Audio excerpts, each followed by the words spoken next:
Bismillahirrahmanirrahim. Alhamdulillah sallallahu alaihi wa sahbihi ajma'in. Allahumma rabbi shrah li sadri wa yassir li amri wa hlul 'uqdatam min lisani yafqahu qawli. Allahumma rabbi zidna ilman warzuqna fahma. Allahumma allimna ma yanfa'una wanfa'na bima 'allamtana. اللهم فقهنا في الدين وعلمنا التأويل برحمتك يا أرحم الراحمين. Subhanahu ya maghrib berahmat Allah. Saya lanjutkan masih untuk pembacaan kitab Ihya Ulumuddin karangan Imam Al-Ghazali rahimahullah. Allah yanfa'na bihi wa bi ulumihi fid dharain amin. Qala al-Imam Al-Ghazali as-sadisu al-khutbatan. Syarat keenam dari salat Jumat yaitu dua khutbah. Fahuma faridatani, maka dua khutbah adalah dua rukun fardu. Wal qiyamu fihi ma faridatun. Kemudian berdiri di sela-sela dua khutbah atau berdiri dalam dua khutbah hukumnya juga fardu. Wal jalsatu bainahuma faridatun. Begitu juga duduk di antara dua khutbah hukumnya juga fardu. Kemudian di khutbah yang pertama wa fil ula arba' faraid. Di khutbah yang pertama terdapat 4 rukun yang wajib dibaca oleh seorang khatib. Yang pertama at-tahmid, memuji Allah, alhamdulillah. Wa aqalluhu alhamdulillah, cukup. Minimalnya alhamdulillah. Kemudian yang kedua bersalawat Rasul sallallahu alaihi wasallam. Lafadznya juga terserah. Kemudian yang ketiga berwasiat dengan bertakwa kepada Allah. Ini rukun yang usikum nafsi bi taqwallah, ataupun ya ayyuhalladzina amanu taqullaha wa qulu qawlan sadida. Pokoknya harus ada kata-kata takwanya. Ya ayyuhan nasu taqu rabbakum wakhshaw yawman.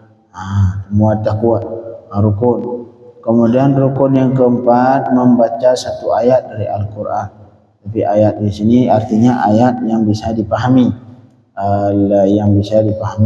sehingga tidak sah misalkan Yasin, tidak sah. Jadi satu ayat, minimal satu ayat yang bisa dipahami.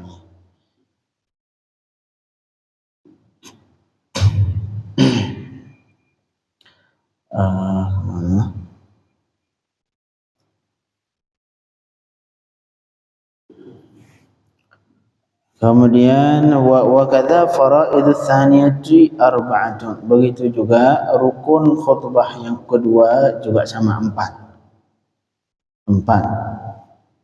juga kayak tadi. Khutbah tadi kurang 1. Di khutbah yang kedua enggak dibaca wasiat. Enggak tahu bagaimana ya. Semoga Jumat kita diterima Allah Subhanahu wa taala. Jadi yang terjadi kalau kemarin Masya Allah bagus, tadi saya cek kurang 1, kurang wasiat, nggak dibaca wasiat. Nah, jadi selesai selawat langsung nggak disebutkan wasiat. Jadi seharusnya di rukun pertama, di rukun yang kedua juga sama-sama 4 rukun. Ya kalau khutbah yang pertama memuji alhamdulillah, kemudian Allahumma shalli ala sayyidina Muhammad, yang ketiga ittaqullah haqqa tuqatih, 3. Kemudian yang selanjutnya membaca ayat. Sedangkan di khutbah yang kedua juga sama 4. Tetapi illa annahu yajibu fiha du'a badalal qiraah. Cuman kalau di khutbah yang kedua sebagai pengganti baca Al-Qur'an, satu ayat Al-Qur'an dibaca doa. Jadi kalau rukun yang kedua, khutbah yang kedua, rukun yang pertama alhamdulillah, yang kemudian Allahumma shalli ala sayyidina Muhammad, yang selanjutnya usikum ya bitaqwallah, yang keempat berdoa Allahumma ighfir lil muslimin. Yang doa di sini doa yang menyangkut akhirat syaratnya, bukan doa yang menyangkut di dunia. Ya Allah menangkan si fulan dalam politik misalkan. Nah, itu doa bagian dunia. Ini doa yang menyangkut dengan urusan ukhrawi, urusan akhirat. Ini ayat apa namanya yang harus diperhatikan ketika khutbah.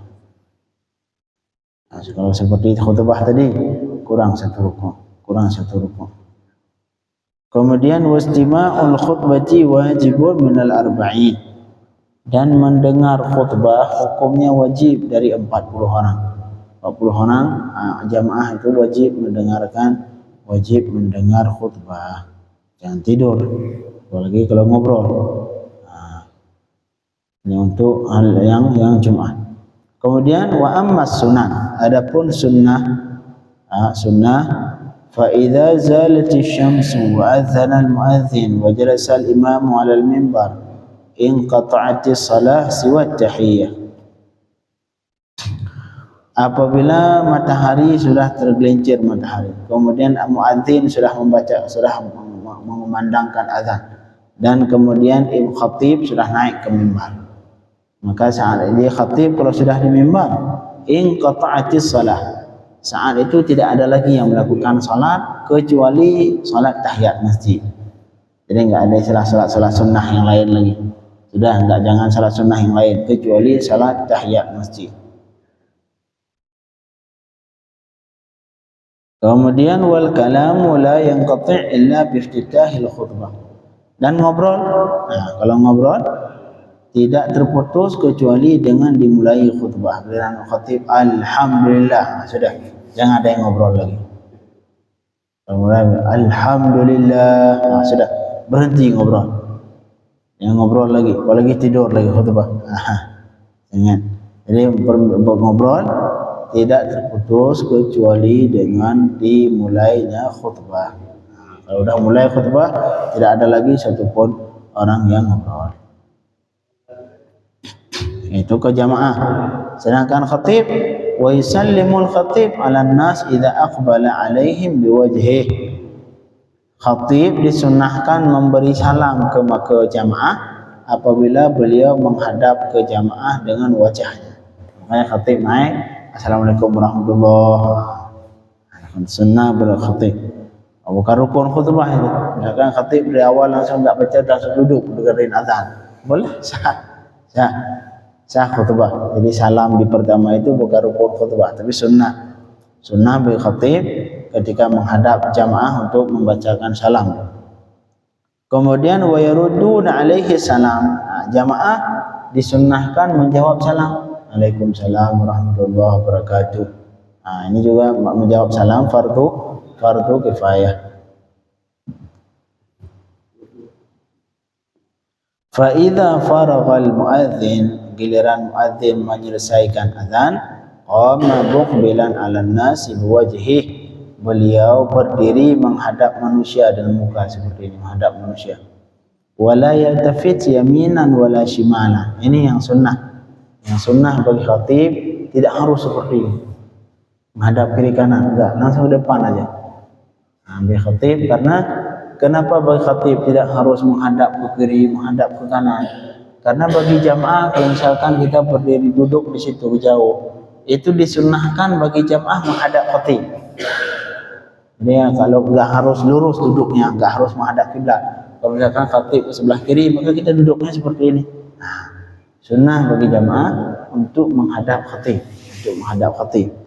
Jadi sedangkan khatib melihat ke depan, tidak harus, beliau tidak disunnahkan berpaling ke kanan, paling ke kiri, tidak. Justru yang khatib disunnahkan menghadap jamaah ke depan, tidak la yaltafit yaminan wala shimalan. Beliau tidak berpaling ke kanan, tidak berpaling ke kiri, tidak, cukup di depan saja. Ma'mum yang apa namanya, yang menghadap khatib.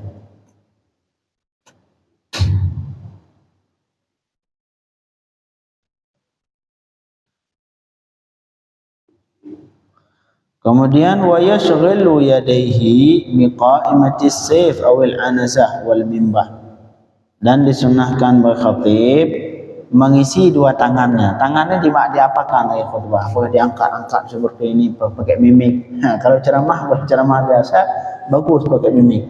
Tapi giliran khutbah Jumat, satu tangan biqa'imatis sayf, disunnahkan megang pedang ataupun tongkat. Tongkat yang di sini masya Allah. Sunnah harusnya. Khatib sunnah megang tongkat. Satu tangan lagi di mimbar, megang mimbar. Jadi khatib artinya tidak perlu seperti yang mengangkat tangan seumpul mimik nunjuk-nunjuk, enggak perlu dah. Yang sunnahnya khatib Jumat satu tangan megang mimbar, satu tangan megang tongkat. Nah, yang sunnahnya. Tujuan untuk apa?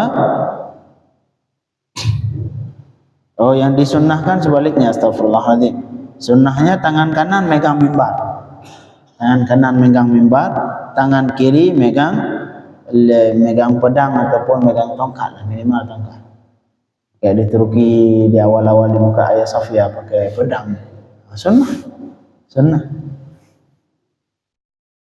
Sunnah bagi khatib untuk megang tongkat tangan kiri, tangan kanan megang mimbar. Alasannya kaila ya'bath bihima, supaya beliau tidak main-main dengan tangan, angkat sini angkat sana, enggak perlu, enggak sunnah. Yang sunnahnya harus tenang, khatib harus tenang, tidak harus menghadap kanan, hadap kiri, tidak. Kalau ceramah biasa mungkin ya harus menguasai panggung bahasanya, harus menguasai panggung. Tapi kalau ceramah Jumat tidak, ceramah Jumat harus dalam keadaan tenang.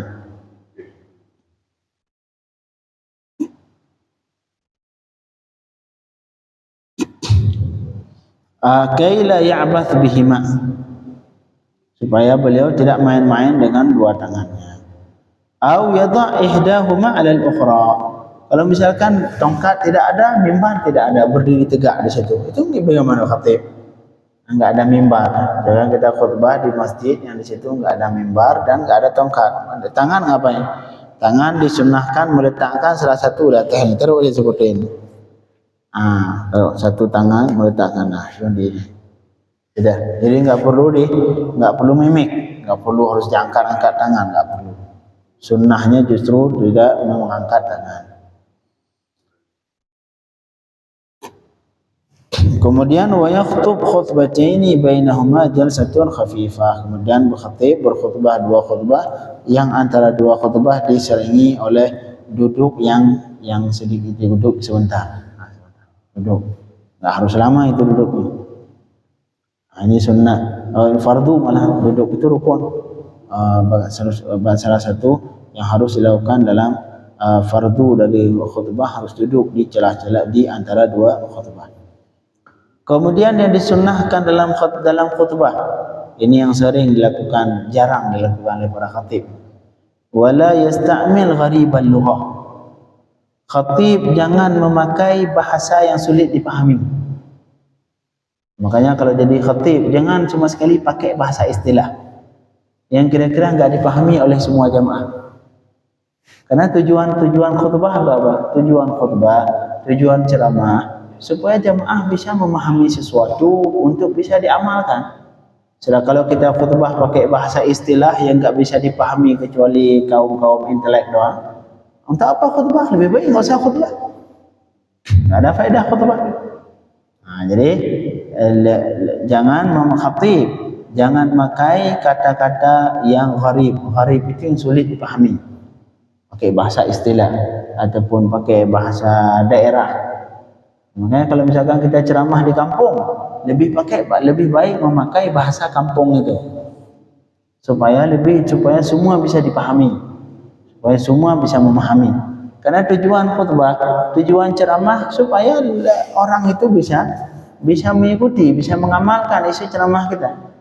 Kalau isi ceramahnya pakai bahasa istilah untuk biar dianggap ini intelek ini, enggak, bodoh seperti itu, tidak menempatkan sesuatu pada tempatnya. Giliran dia ngobrol di kalangan intelektual, silahkan dia pakai bahasa istilah sebisa mungkin karena mereka paham. Tapi kalau lagi ngobrol di depan jamaah awam ataupun tidak semua intelek, campur, ada yang bisa jadi tamat SD, ada yang tamat SMP, bicaralah dengan bahasa yang dipahami oleh semua. Makanya dalam khutbah sunnah dan makruh malah di sini mungkin makruh memakai bahasa yang sulit dipahami, kata-kata istilah yang sulit dipahami. Jangan seperti itu. Kalau khatib yang seperti itu, sebagian khatib biar bangga, biar dikatakan saya ini kaum intelektual, cendekiawan. bodoh. Sok-sokan misalkan, sok-sokan, kadang-kadang pakai kata-kata bahasa Inggris entar saja. Bodoh, astagfirullahaladzim. Bodoh. Khatib harus pintar, harus bisa menempatkan sesuatu pada tempatnya. Nah, ini khutbah ntar di kampung, di pelosok desa. Orang jangankan bahasa istilah bahasa Inggris, bahasa Indonesia aja nggak paham. Kemudian pakai bahasa istilah, bodoh khatib. Khatib bodoh seperti itu. Jadi khatib harus berbicara dengan bahasa yang dipahami oleh semua. Kemudian khatib wala yumattit. Mattit ini panjang-panjang bacanya. Pakai irama. Wala yughanna wala yataghanna. Seorang khatib jangan nyanyi lagi khutbah. Jangan nyanyi. Biasa pakai bahasa yang bisa dipahami lurus. Jangan nyanyi kecuali di tempat yang perlu harus diangkat suara sedikit biar jamaahnya bisa fokus. Lain. Suaranya makruh mau nyanyi. Pakai irama, jangan pakai irama khatib. Kadang-kadang nyanyi seorang khatib, tidak perlu. Khatib harus bagus. Kemudian wa takunul khutbatu, dan khutbah disunnahkan qasirah, pendek. Khutbah disunnahkan pendek. Kalau ceramah maulid labas, ceramah maulid, ceramah Isra Mi'raj, silahkan mau ngobrol 3 jam, kalau ada yang mau dengar silahkan. Tapi kalau khutbah Jumat usahakan harus pendek. Sunnahnya pendek khutbah. Balighatan jami'ah. Tapi walaupun pendek bukan cuma kita sama-sama bersyukur pada Allah langsung berhenti, cukup langsung baca doa. Tidak seperti itu. Artinya pendek tapi dengan bahasa yang luas, dengan makna yang luas. Jadi bahasa simple tapi isinya mencakup semua hal. Ini bagus. Ini bahasa harus qasirah, al-khutbah harus qasirah tapi jami'ah. Qasir pendek, bahasa khutbahnya pendek, misalkan 10 menit, maksimal 15 menit. Kadang-kadang khatib sampai setengah jam. Kadang-kadang sampai 45 menit khutbah. Yang kasihan jamaah. Kadang-kadang ada pekerjaan yang belum diselesaikan, anak lagi di rumah sakit. Ini kasihan jamaah. Ya khutbah harus dipersingkat sesingkat mungkin. Disingkat. Kemudian wa yustahabbu, dan disunnahkan ay yaqra ayatan fi tsaniyati aidan. Sunnah membaca ayat di 2 khutbah sekaligus. Jadi khutbah pertama memang harus baca ayat, tapi di khutbah yang kedua sunnah dibaca ayat lagi. Jadi disunnahkan di khutbah yang kedua juga dibaca ayat. Kemudian wala yusallim man dakhala wal khatib yakhutub.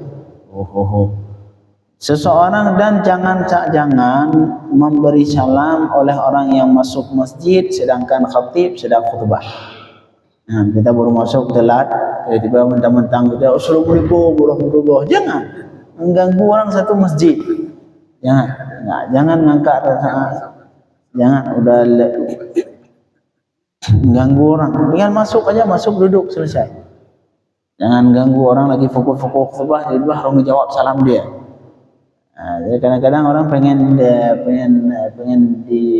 dilihat, pengen caper, suka cari perhatian. Assalamualaikum warahmatullahi. Enggak perlu. Kalau udah telat, kalau pengen datang memberi salam, datang di awal. Tapi wala yusallim man dakhala wal khatib yakhutub. Orang yang baru masuk jangan memberi salam ketika khatib sedang berkhutbah. Jangan. Fa'in sallama, kalau misalkan itu orang tetap memberi salam, kalau ada misalkan tiba-tiba ada yang memberi salam seperti itu, kita yang di masjid kita apakan? Kita jawab atau tidak?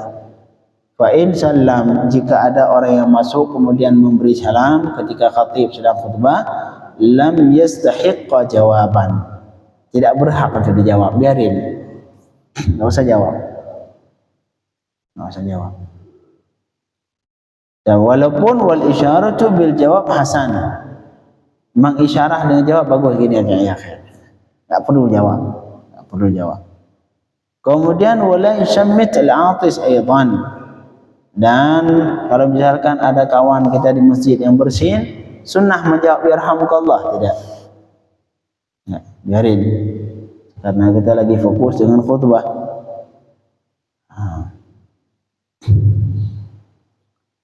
Itu semua pembahasan tentang yang kemarin, yaitu rukun-rukun syarat-syarat Jumat yang 6, itu semua. Yang terakhir itu khutbah, semua syarat untuk sah Jumat. Ada wa fa'amma syurutul wujub, adapun syarat wajib Jumat. Apa beda syarat sah Jumat, syarat wajib Jumat? Kalau syarat wajib Jumat artinya hal-hal yang harus dipenuhi supaya wajib Jumat. Artinya kalau seseorang yang tidak mencukupi syarat, bagi dia enggak wajib Jumat, enggak wajib salat Jumat. Ada satu lagi syarat sah Jumat. Ini mungkin perbandingannya seperti salat. Nah, salat ada dua syaratnya. Ada yang pertama syarat wajib salat. Syarat wajib salat seperti misalkan harus mukallaf. Artinya kalau anak kecil belum balik, belum wajib salat. Nah, ini syarat wajib. Jadi hal-hal yang harus dipenuhi supaya salat wajib. Ada satu lagi syarat sah salat. Artinya syarat-syarat yang harus dipenuhi untuk sahnya salat. Seperti wudu, kemudian apalagi suci dari hadas, suci dari najis. Nah, ini syarat sah. Sedangkan ada pun syarat wajib Jumat, fala tajibul jum'atu illa ala kulli dzakarin. Ini yang kewajiban Jumat. Tidak wajib Jumat kecuali orang yang memenuhi syarat wajib ini. Yang pertama syaratnya harus zakar, harus laki-laki. Perempuan enggak wajib salat Jumat. Kalaupun dilakukan sah, boleh. Sah Jumat, perempuan yang pengen salat Jumat misalkan, sah Jumat, tapi tidak wajib. Kemudian syarat yang kedua untuk wajib Jumat harus baligh. Artinya kalau anak kecil tidak wajib salat Jumat, tidak wajib salat Jumat. Yang ke selanjutnya berakal. Kalau orang lagi majnun misalkan gila ataupun lagi mabuk, tapi artinya mabuk di sini mabuk yang tidak disengaja. Nah, ini enggak wajib salat Jumat. Kemudian muslim, syaratnya juga harus Islam. Kafir wajib salat Jumat, tidak wajib salat Jumat. Tapi ini maksudnya tidak wajib di dunia. Tidak wajib di dunia artinya pemerintah tidak wajib memaksa mereka untuk salat Jumat. Tapi ntar di hari kiamat mereka dihukum. Di hari kiamat orang kafir akan dihukum dengan sebab tidak salat Jumat. Kemudian syarat selanjutnya hur, harus merdeka. Budak tidak wajib salat Jumat, hamba sahaya tidak wajib salat Jumat.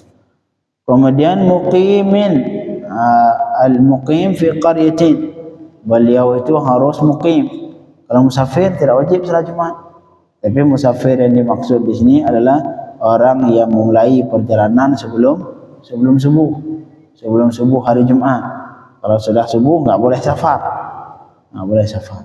Misalkan sore Kamis berangkat, sampai belum nyampe, baru nyampe ke tempat tujuannya sore Jumat. Jumat enggak wajib. Enggak, musafir tidak wajib salat Jumat.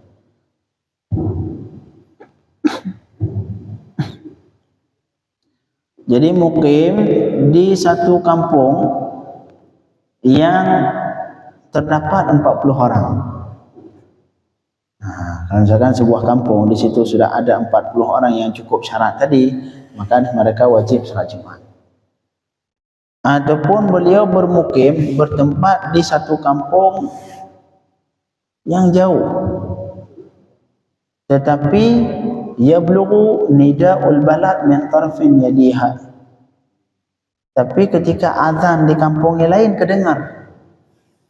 Nah, kita di kampung kita orangnya cuma 10 orang laki-laki misalkan. Di kampung kita misalkan di pegunungan, jauh dari perkampungan. Di situ laki-laki cuma 10 orang. Yang dasarnya tidak wajib Jumat. Tetapi kalau kita bisa mendengar azan di kampung yang lain, nah, itu kita harus Jumat. Tapi Jumat di mana? Di kampung kita dengar azan. Di masjid yang di situ kita mendengarkan azan. Ini semua kenapa? Karena ayat Allah Subhanahu wa taala, "Idza nudiya lis-salati min yaumil jum'ati fas'au ila dzikrah." Apabila diserukan untuk salat Jumat, artinya kedengar. Apabila kita mendengar azan salat Jumat, maka datangi maka fas'au ila dzikrillah, bersegeralah untuk salat. Bersegera untuk salat. Pernah ada baca hadis kalau misalnya hari raya Idul Fitri ada Idul Adha pada hari Jumat, itu sholat Jumat jadi sunnah. Apa betul? Itu betul. Tapi ini berlaku ke orang dulu, orang Badui. Ini rukhsah untuk orang Badui. Jadi karena mereka terlalu jauh jalan kaki ke masjid, ke Madinah. Akhirnya mereka kan pagi-pagi sudah ada jauh.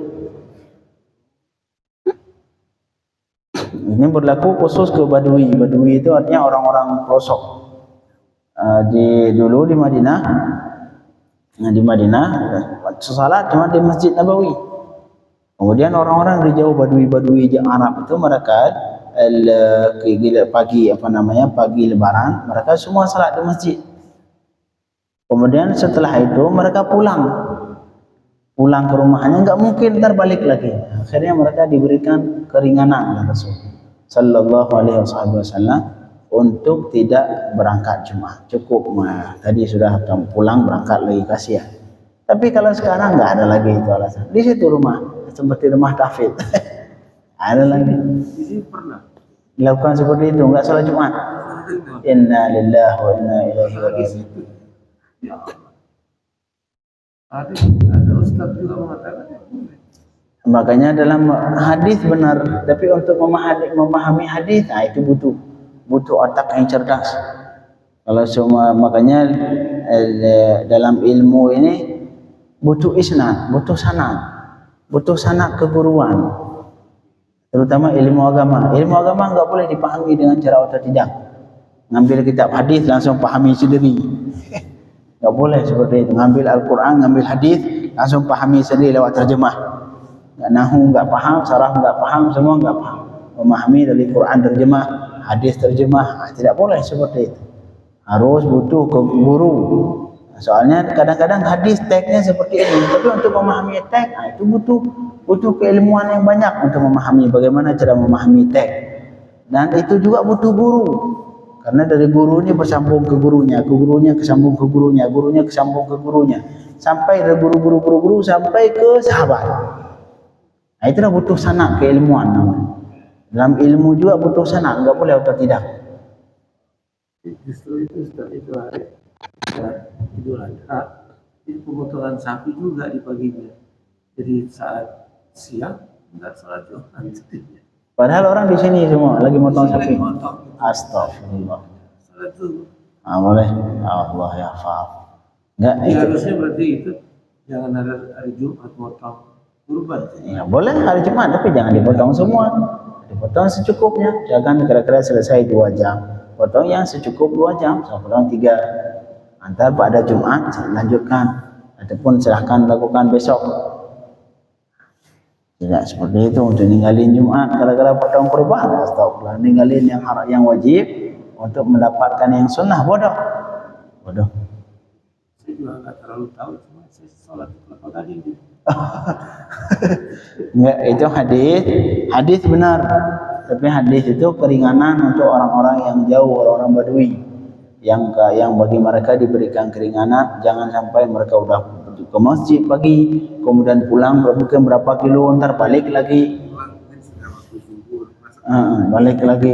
Jadi akhirnya diberi keringanan untuk tidak kembali, enggak salat Jumat. Tapi kalau untuk zaman sekarang, mobil banyak, motor banyak, enggak ada kesusahan sama sekali untuk balik lagi ke masjid.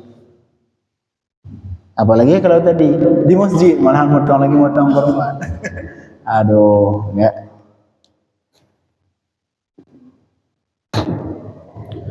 Jadi kewajiban Jumat terhadap orang yang mukim, bukan musafir. Ada kala mukimnya di tempat yang memang di situ diadakan Jumat karena memang jamaahnya cukup 40, ataupun di tempat dia mukim di tempat yang situ enggak ada Jumat.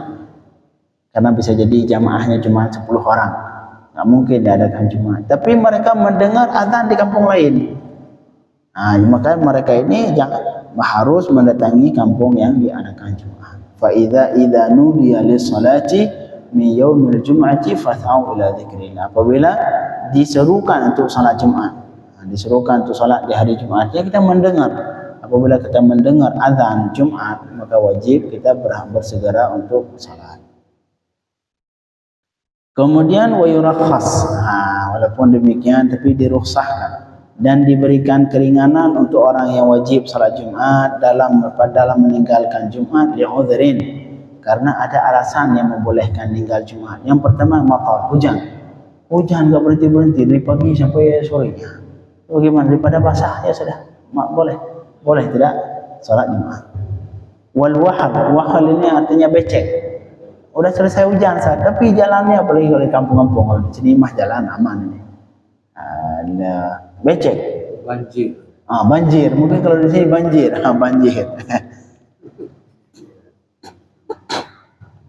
Kemudian wal marad, sakit juga sama, kita lagi sakit. Kok termasuk wat tamrid, menjaga orang sakit, ngurus orang sakit. Ya kan, kayak perawat dokter di rumah sakit itu, kalau nggak ada yang ngurus selain mereka, boleh nggak Jumat? Dokter, perawat yang ngurus orang-orang sakit itu, mereka dibolehkan untuk tidak Jumat. Tapi idza lam yakun lil marid qayyim ghairu, jika tidak ada orang lain yang mengurus. Tapi kalau ada perempuan lain yang ngurus, bagus Jumat. Tapi kalau nggak ada yang lain yang ngurus, kita cuma di situ, nggak ada yang lain, ya kan nggak usah salat Jumat.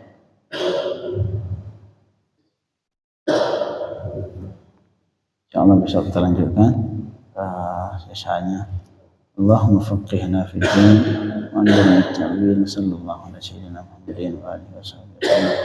Walhamdulillah rabbil alamin.